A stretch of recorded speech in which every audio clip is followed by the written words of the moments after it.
Good morning sa ating lahat guys. Ito, ipapatik-tik tayo guys sa bakal. Yan o.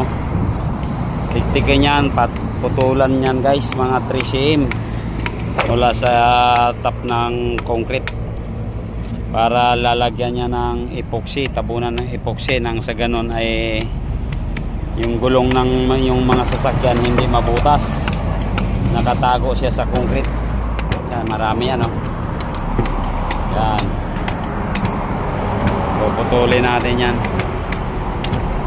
para takpan uli, para yung gulong ng sasakyan ninyo hindi mabutas yan. Kaya sinisigurado namin na maging maayos yung daanan ninyo. Yan. At guys, kung dumaan man ito sa inyong wall guys, baka pwede akong humingi ng tulong sa inyo guys. Paki-share at paki-follow na lang guys.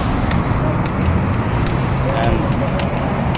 Nang sa ganon kumalat pa ang ating mga video. At sana huwag kayong manawa sa pag-support ng aking mga video.